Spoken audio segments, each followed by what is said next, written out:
The main piece of advice that British companies coming into India need to bear in mind is don't take anything for granted.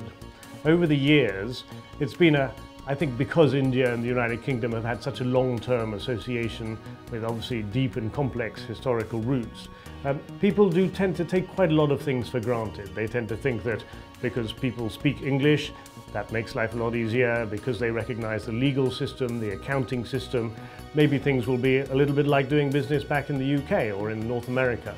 Of course, the truth is very different. People need to bear in mind that this is an emerging economy with a huge number of both economic and social complexities which they need to take into account. What does that mean in practical terms? It means, A, that very often companies will do well to take partners when they come in and make sure that those partners are people who themselves are well placed to interpret what it is that's happening in the marketplace and to make sure that the British company's interests are properly protected and represented here. That in its own turn means that if you do choose to go into a partnership, you must make sure that you find a good match. And by match, I mean not only that they know the business, that they understand the economics of it, but that there's a values match. There has been an awful lot of experience in this country of companies coming in and taking the wrong partners. And I myself have even been associated with companies who have done that.